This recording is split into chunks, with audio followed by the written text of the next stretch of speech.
Okay, hi everyone. I'm Zhongrui, and here are my colleagues Yizhe and Kira. We are all from Dark Navy. And today we're going to share our research on the recent WhatsApp zero-click attack chain on iOS and Samsung devices.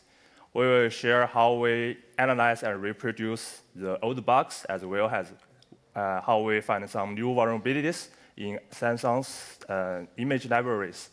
And sorry that my English is not very fluent, so I will speak as slowly and clearly as I could. And for this talk, you can take any pictures if you want. And here we go. And super apps are apps with huge user bases and many features, like WhatsApp, Signal, WeChat, and iMessage. Because of their popularities, they are often the major targets for the nation-state attacks. So here are some zero-click chains in recent years. Back to 2019, attackers have used bugs in the WhatsApp VoIP stack with only a phone number. They can compromise a phone remotely. And later on, many iMessage zero-click attacks have appeared, like the fourth entry in 2021. They use malicious PDF files. And the blast path using the well-known WebP vulnerabilities. In 2024, it is reported that some attackers use WhatsApp to target Hamas leader, Haniyeh, get his location, and launch an airstrike. So we all know that 4chan attacks getting harder and harder. But actually, nation-state attacks still happen almost every year.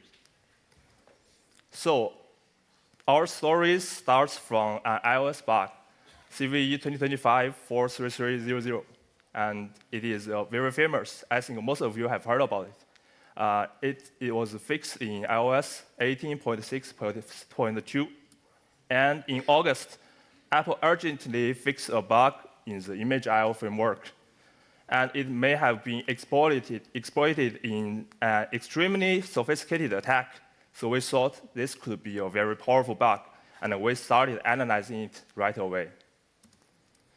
We did a BINDIF on the Mac OS between 15.6 and 15.6.1, and we found that ImageIO framework did not change a lot, but the raw camera bundle have changed a lot.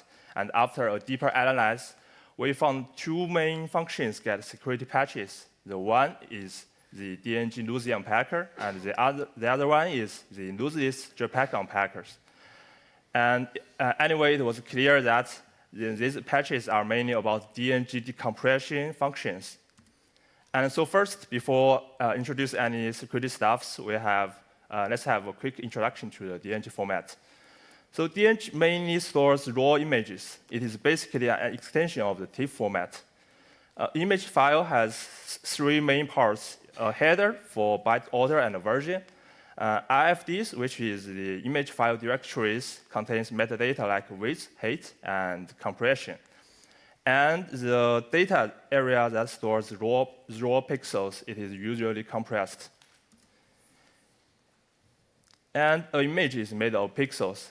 A pixel is the smallest unit, and it is usually not just one number. It contains some channels.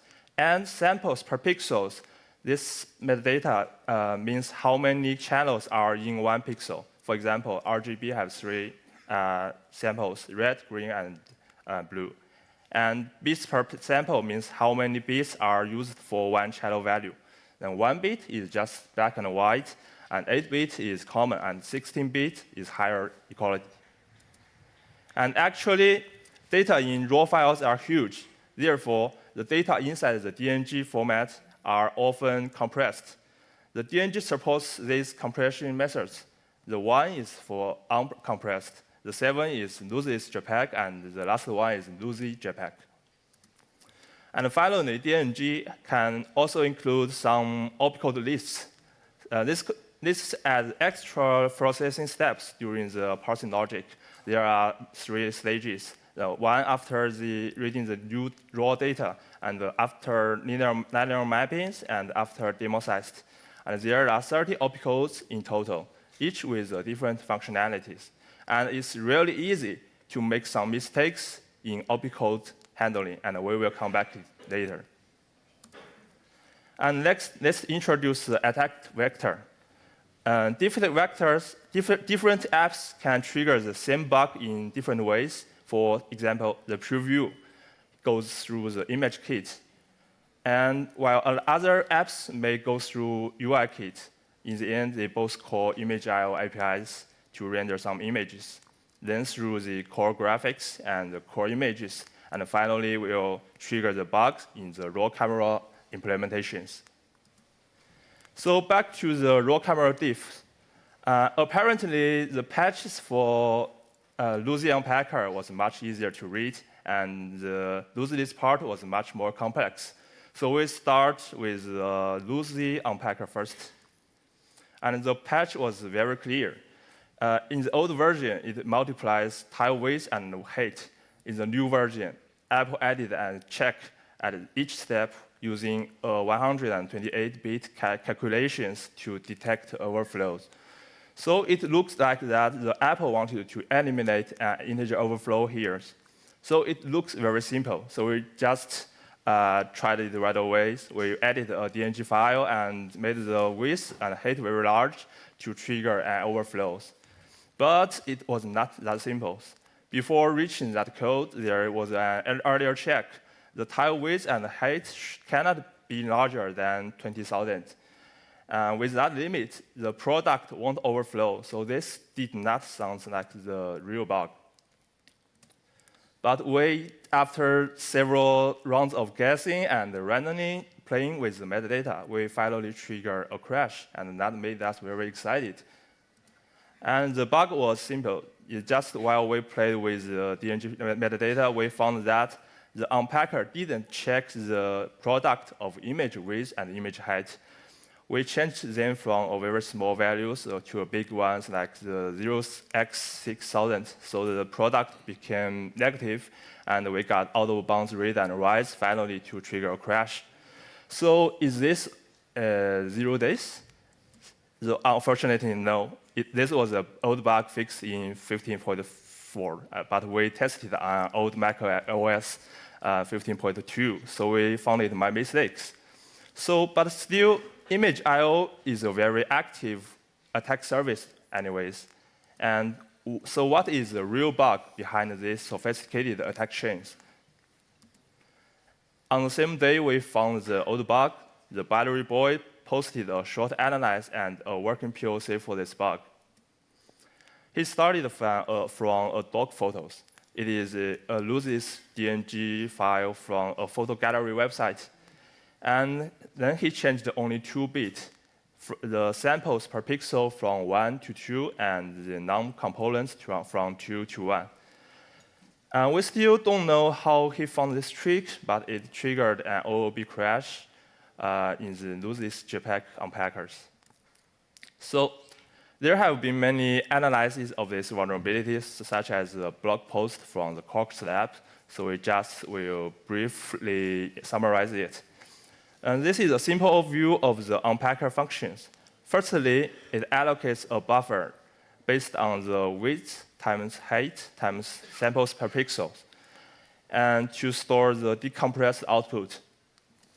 And then it loops over height and width. So actually, it visits every pixel. For each pixel, it loops over channels and decompresses the data for that channels. And the bug is that the real pixel size is in the unpacker is the non-components. So for one row, the loop limit should be width times non-components. But actually, it is hard-coded as width times 2. So when non-components is 1, the loop runs about twice as many times as it should. So here is a simple example. The original image is 2 times 2 DNG with 2 channels. So the buffer size is 8. Each time a pixel is traversed, the 2 channels of data are decompressed. But because the width times 2x4, the loops will run over 8 times. But the first 4 times, the writes will exceed the buffer. So the rest becomes an out-of-bounds write. So it causes an overflows. So we wonder that, is this DNG bug used in another typical iMessage attack? The answer was surprising. On the last day of August, the WhatsApp released a security update. It was very clear that this bug was used in a real WhatsApp in the wild attacks. So next, my colleague Yizhe will introduce how we analyze and reproduce the WhatsApp zero-click attack.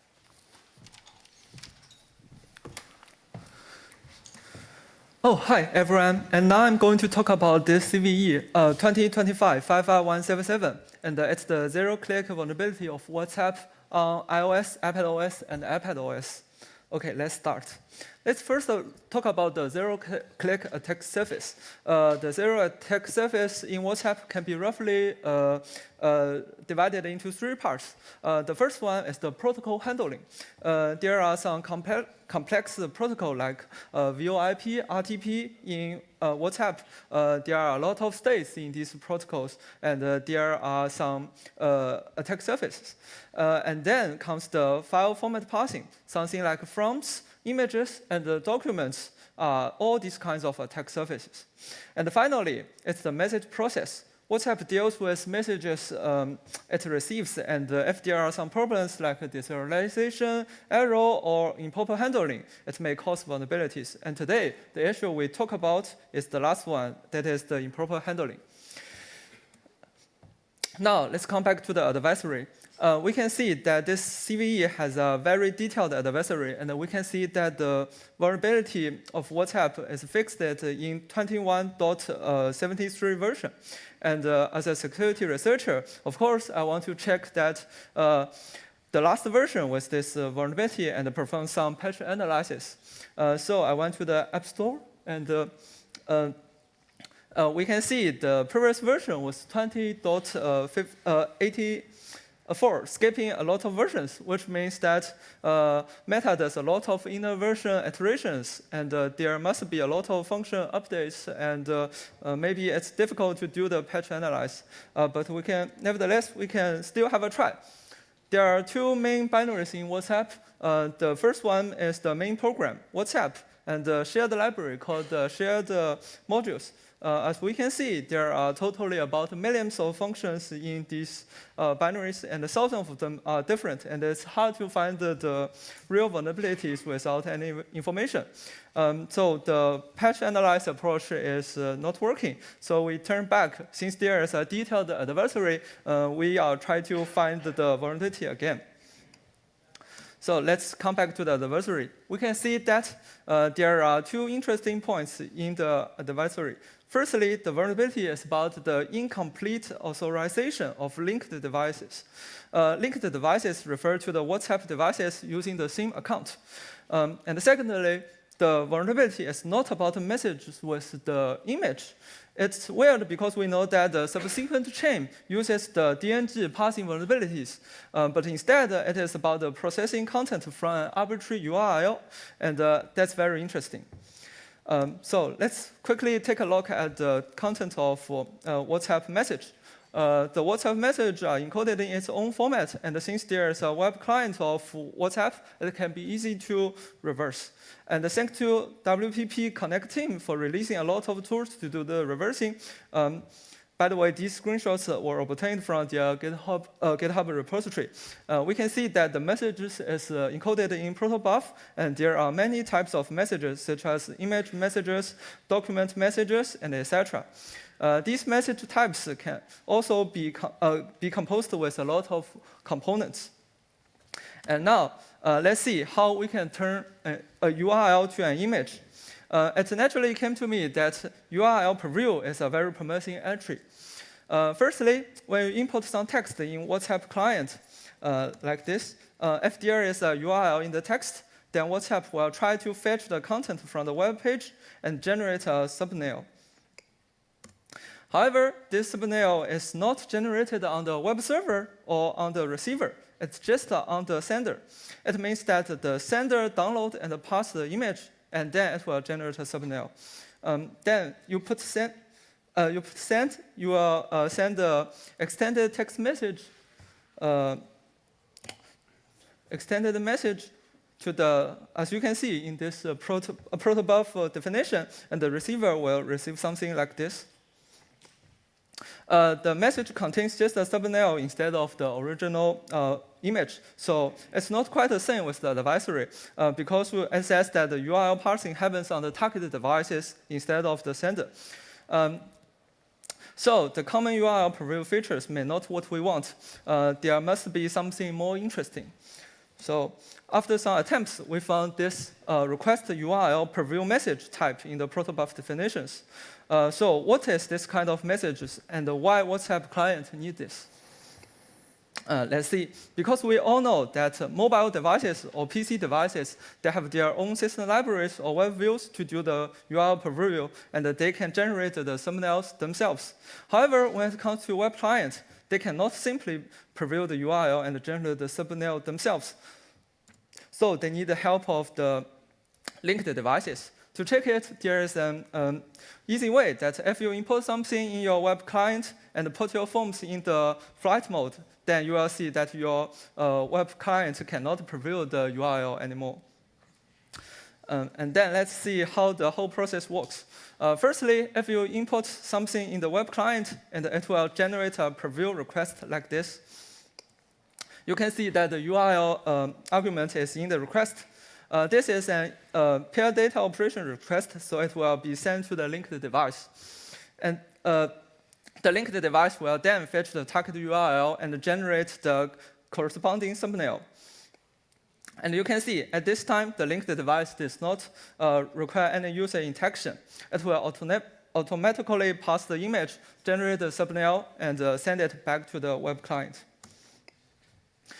And finally, the web client will send the message with JPEG thumbnail. We can see that in this process, linked devices act as a server, and it helps to pass the image. So it may be the attack target of the zero-click chain in the wild. So can this, we know that this is a kind of peer messages, and it's originally supposed to be sent only to the device logged in the same account. So there's a problem that is this kind of message be able to be sent to others' devices. Let's come back to the message transmission of WhatsApp. This is just a simple illustration. The actual transmission process is far more complex, and we will not talk it at this time. So we can see that firstly, the sender and the receivers have a per shared key. And the sender just use JID, that is the phone number of the recipient's account, and then encrypt the message with the per shared key and send it to the server. The server just forwards the message based on the phone number to the receiver. And finally, the receiver decrypts the message with the per shared key. That's why we say this message is end-to-end encrypted. So we know that just knowing the phone number messages can be sent to anyone. So if I'm an attacker, I can forge a request URL preview message and just send to anyone I want to attack. And the target device acts as a linked device, and it will try to fetch the malicious URL passing the malicious DNG and trigger the DNG vulnerability without user being aware. Since we know that the message is end-to-end encrypted, the server cannot retrieve the message. So the server cannot check the content you send is in the correct format. Only client-side check can prevent such messages from being processed. So let's see how the client checks the pair messages. After some reversing, I found the short process payload function. It determines whether to handle this message or not. If this message should be handled, it will return true. Otherwise, it will return false. The function firstly checks that if this message is posted from peer. The messages from peer device are always trusted, so it returns true. And then, if the message is not sent from the peer device, it will check if there's a protocol message. This function only considers protocol messages, and if it is not a protocol message, it continues the process. And finally, it will check that whether message type is on a whitelist, as you can see on the screenshot showed on the right. To see what messages types correspond to these numbers, you can refer to the following protobuf definition. The pair data operation request message types correspond to 16, which is in the whitelist. Go through the entire process, we can see that the pair messages will always be handled, even if it is received from others' devices. Thus, we can forge this kind of messages and send it to anyone we want. However, there are still some problems when we reproduce the vulnerabilities. We can see when WhatsApp client fetch the image, it sets a range in the HTTP request header, requiring that the image size must be less than the limit. However, the poke we just created in the previous part was modified on a real DNG image, which is very large, with a size of about several tens of megabytes. Therefore, we have to generate the DNG files of the appropriate size ourselves.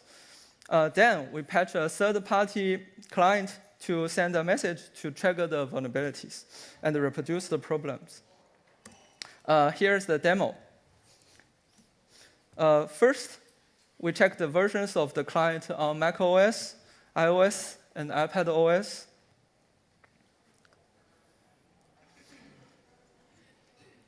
Then we log in the attacker's account. This account is not related to the victim, and it's not added to the contact. And then import the phone number we want to attack. And then the victim devices fetch the images. As you can see, the server received the request, and then boom. We can see the crash log. It is crashed in the ImageIO, which proves that we really trigger the DNG vulnerabilities. And finally, let's see how WhatsApp fixed the problem. The upper code is before fix, and the one below is after fix. We can see that WhatsApp add a check for these kinds of messages. The messages types like pair data operations need additional checks afterwards. With this patch, WhatsApp client only process messages of these types from linked devices. While we are analyzing these vulnerabilities, we also noticed that Meta posted a bug report to Samsung about the QRAM image library. It's Samsung's system library to pass the DNG file. We wonder that if this DNG vulnerabilities can be triggered in the same way on Samsung. So we did a little reversing on WhatsApp.apk, and we can see that when passing image, WhatsApp uses bitmap factory, and it is built with the libDNG SDK and will not call the QRAM lib Samsung uses. So the Samsung's exploit Chen may not use this vulnerability of the pair message. This is all my part of WhatsApp zero-click vulnerabilities. Next, let's welcome my colleague Kira to introduce our research on Samsung DNG vulnerability.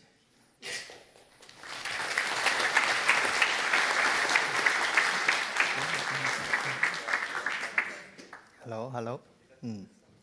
Hello, everyone. I'm Kira, and I will introduce the Samsung part of this story. First, in the September, we first came across this security advisory, and it immediately caught our attention. In this advisory, Samsung mentioned that they was notified that this vulnerability was already being exploited in the wild, and they also pointed out that the affected component was the library called libImageCodec-QRAM. So our very first reaction was that wait a second, could this be the same vulnerability as the one we saw on iOS last month? And so naturally, the next thing we did was downloaded the firmware, extracted the library, and run BinDiff on it. And luckily, Samsung was very generous. The symbols in this library were still available, so that made the BinDiff process extremely clear and easy to read. What we found was that the differences weren't actually that many. The number of functions that really differed was pretty limited. Basically, just the ones you can see here in this picture. Then we identified roughly about 3 major differences. And the first one shows up in the OP code map table initialize function. As my colleague Zhongrui mentioned earlier, inside a DNG file, there is something special called OP code. And when the parser starts processing these OP codes, the first thing it does is initializing how many OP code exist in the image. Based on that number, it will allocate a vector to store them. Here on the slides, you can see the version before the patch on the left and the version after the patch on the right. The key change is that they added a sanity check. The OP code count must be less than or equal to 1 million. And after that, the rest of the logic stays the same. It simply creates elements according to the OP code count and pushes them into the vector. Then let's move to the second diff. This check is in the OP code list, especially inside the doApply function. This is the place where the OP code actually gets applied. For example, if an OP code represents a crop operation, the real logic is executed inside this doApply function. And again, in the patched function, they added an extra validation. The OP code type is now required to be less than or equal to 0xd, which means the OP code type must fall between 1 and 13. In other words, unknown OP code types are no longer allowed to apply. And here's the third difference. This one appears during the initialization of an unknown OP code. What it does is place a limit on the size field of the OP code. It has to be smaller than a certain value, which is actually still quite large, and it's roughly about 3 million in hex. And so if we take a step back, these were the 3 most obvious patches we saw at that time. There were also a few smaller changes, but these 3 really stood out. And honestly, this is where we got pretty confused, because none of these 3 patches seemed to be directly related to the actual vulnerability. So while we were still stuck there, we were trying to figure this out. Someone on X suddenly jumped in and posted a tweet. They said, this is actually pretty obvious. The vulnerability is right at that 1 million check. Do you remember the first patch I just talked about? And someone else replied and asked, so is the out of bounds happening because the OP code count is too large? And they even said, yes, apparently. But when we actually looked at the code more carefully, his interpretation didn't really hold up. What's happening here is that the count is only being used to allocate a vector. In other words, this check is to limit the capacity of that vector.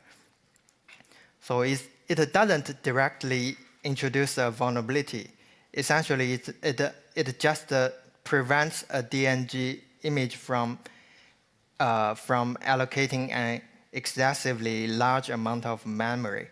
And if you do the math, 1 million entries is roughly on the order of a megabyte. Even if each OP code took a few dozen bytes, you are still only talking about a few tens of megabytes, which really isn't that large memory for modern cell phones. So from our perspective, this check is mainly there to restrict heap spraying. It looks much more like a mitigation against exploitation rather than a fix for the actual vulnerability itself. And the other two patches fall into the same category. They are also about limiting the attacker's ability to exploit the bug rather than addressing the true root cause. So at that point, what can we do next? We had these 3 patches, but none of them really look like a real vulnerability. So honestly, we decided to stop overthinking it and just try debugging something. The first thing we wanted was to build a POC and see if we could trigger a crash. Our idea was based on the second patch. Originally, there was no proper limit on the size field, so our thinking was, what if we allocate an extremely large size and force the new operation to return a null pointer, and then we can hit a null pointer dereference in the following code. So that was our initial hypothesis.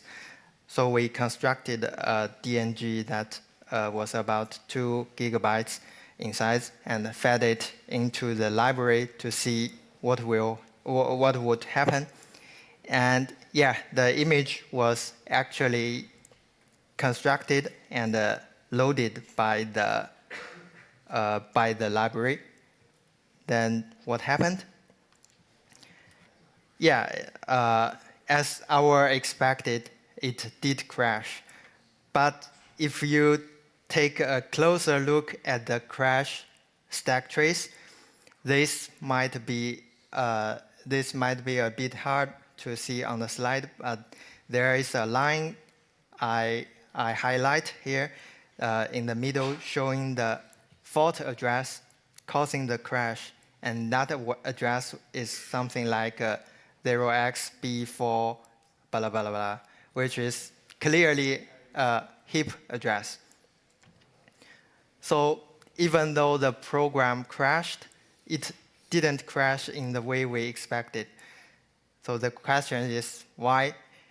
The crash wasn't caused by a null pointer dereference at all. So we decided to dig much deeper and really debug this issue. And then we ended up discover true 0-day. That's exactly what the title refers, the birth of this 0-day. And we started by analyzing the crash using the stack backtrace. As you can see here, the crash happens inside the function QRAM DNG stream get data. This function is used almost everywhere in the library when it reads a DNG image. Basically, nearly all file read operations eventually go through this function. The logic is fairly simple.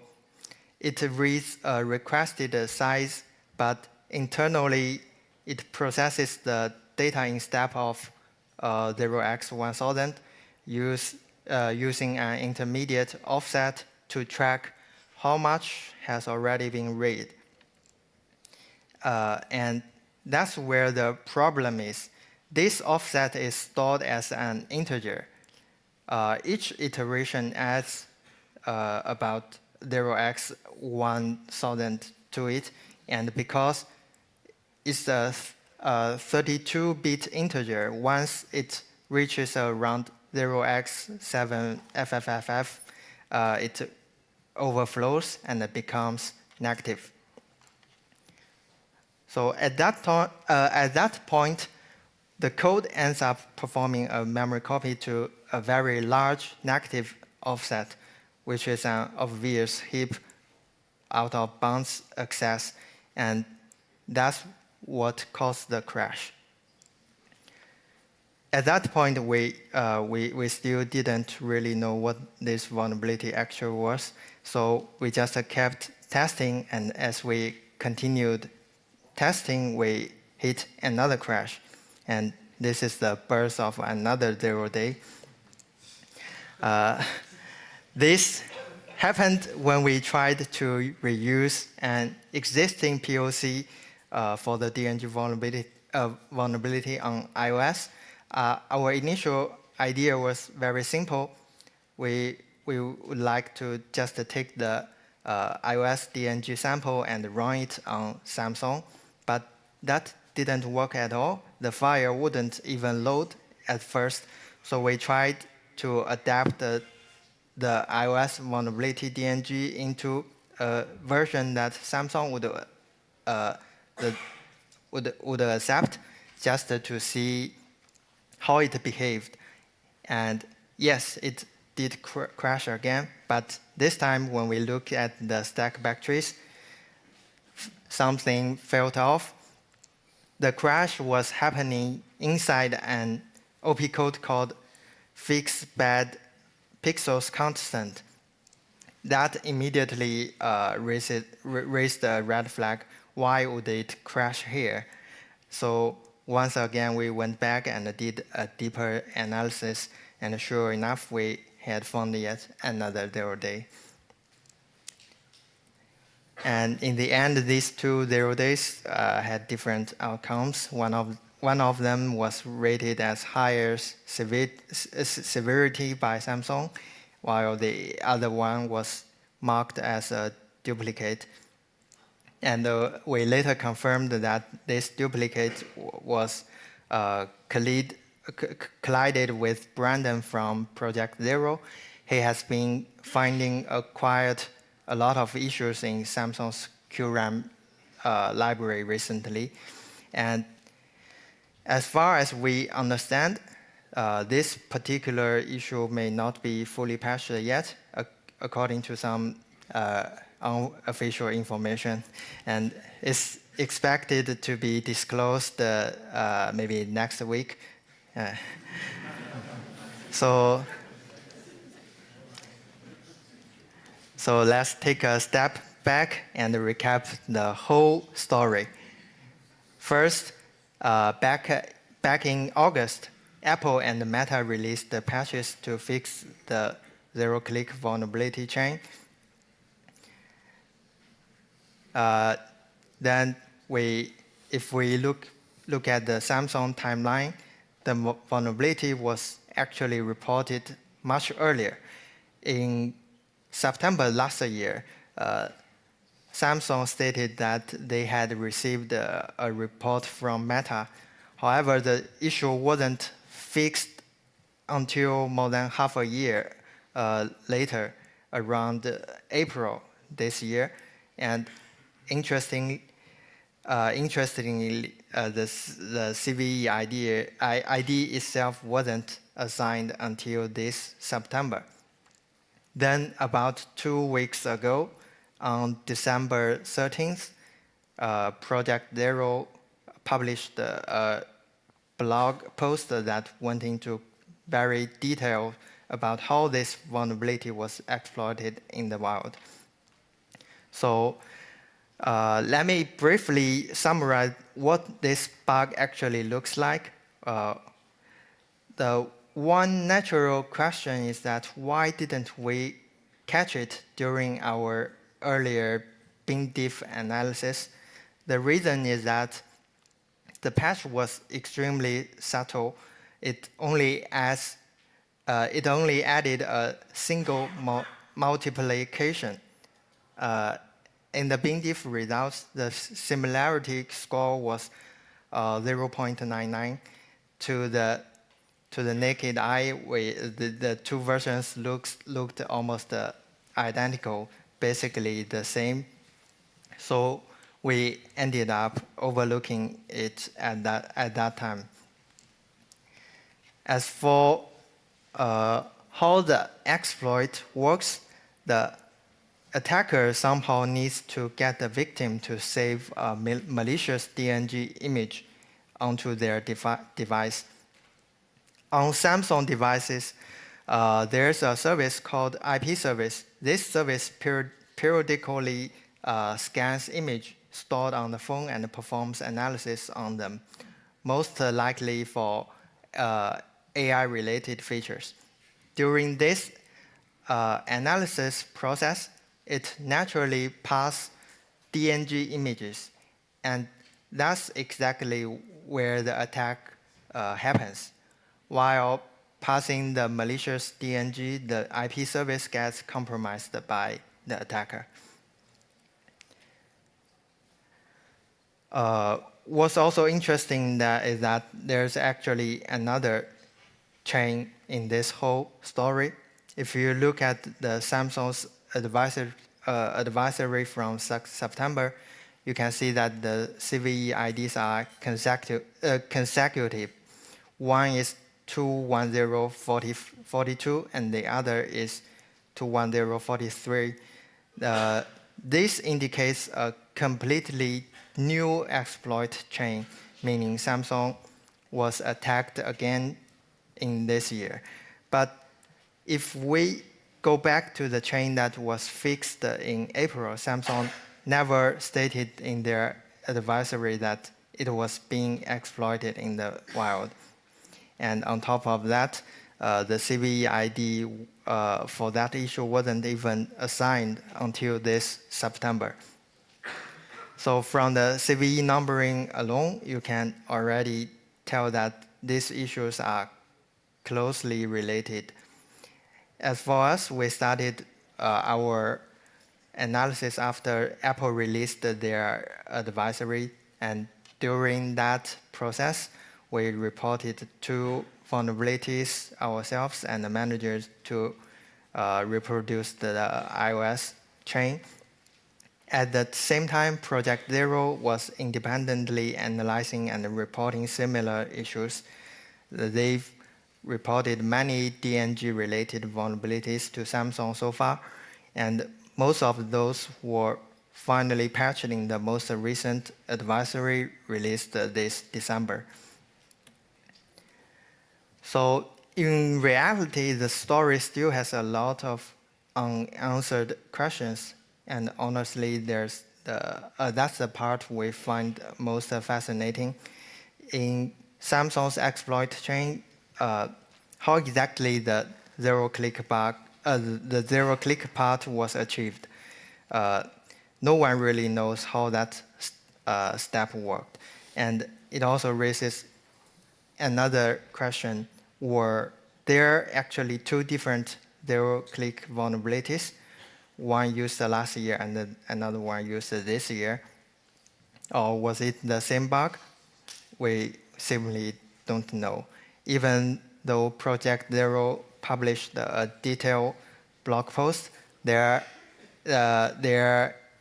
analyzed the WhatsApp vulnerability they discovered, but they still not sure whether the bug was corresponds to the zero-click entry point in the exploit chain. So in the end, the story is far from over. There's still a lot left to uncover and a lot more to dig into. And finally, let's take one last look at Samsung's history with the zero-click vulnerabilities. About 5 years ago, one of the earliest Samsung zero-click attacks was demonstrated by Project Zero's Zhongrui, who built a demo targeting the Samsung's MMSS service. That attack exploited Samsung specific image format called QImage. Now fast forward 5 years, and we are looking at the same vendor and the same image passing library. At first, I wanted to compare the two chains in detail and analyze how they differed. But in the end, I realized that wasn't even necessary because Project Zero already summarized it perfectly. The conclusion was that except for some ASLR bypassing tricks and a little bit of JOP, no mitigations posed a significant hurdle for the attackers. So when you look at this, even after 5 years, there hadn't been a fundamental change. For zero-click attacks like this, the overall status hadn't really evolved that much at all. So let's take a final look at the history of zero-click exploit chains. Last year, also at the CCC conference, Boris disclosed the Operation Triangulations, which exploit a vulnerability in TrueType font passing. And the year before that, we analyzed the libwebp vulnerability, which was a bug in WebP image passing. And going even further back, there was the PDF passing vulnerability in iOS.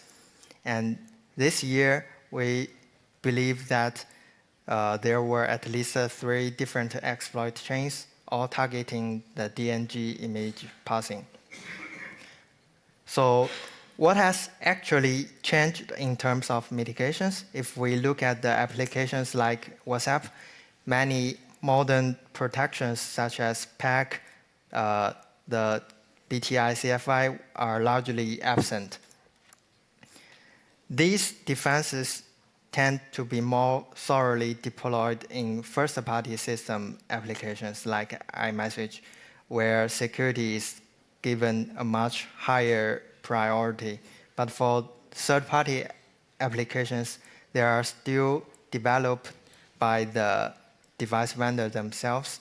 They are not developed by the vendor themselves, so these protections still lag behind. And the same goes for the sandboxing. And finally, we have MTE. Google has already introduced the MTE since Pixel 8, but rolling it out broadly and effectively across the whole ecosystem will still take a significant amount of time. So as security researchers, we still have a long road ahead of us. There's plenty of work left for us to do. And that's all. Thank you for listening.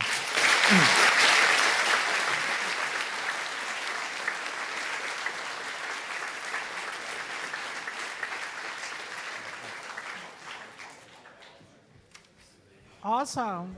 Thank you for those interesting insights. Can you please wait a little bit, be quiet. If you go outside, let's have a look to the stage management. Do we have some time left? Yes. We have 10 minutes for questions. If you have questions, we have placed microphones in the middle, right in the front here, and in the back there. If you are not able to stand up and want to ask a question, give us a sign, we pass your microphone. Can the rest be quiet, please? Thank you. Okay, questions?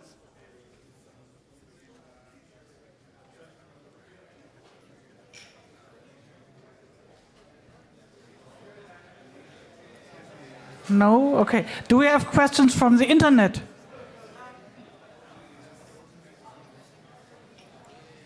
Microphone number 2. Yeah, wonderful speech. Thank you so much. Very interesting work. So I have a question about this Samsung library. Is this library specific to Samsung, or is it a part like also for Android open source project, OSP?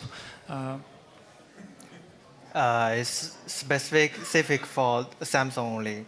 It's developed by the third-party provider for Samsung. Actually, in Samsung's cell phones, they had 2 image parsing libraries. The one is the default for Android, which is libHWUI, and another is this libQRAM. Yeah, thank you. Thank you so much. Thank you. Okay, more questions? Any questions from the internet?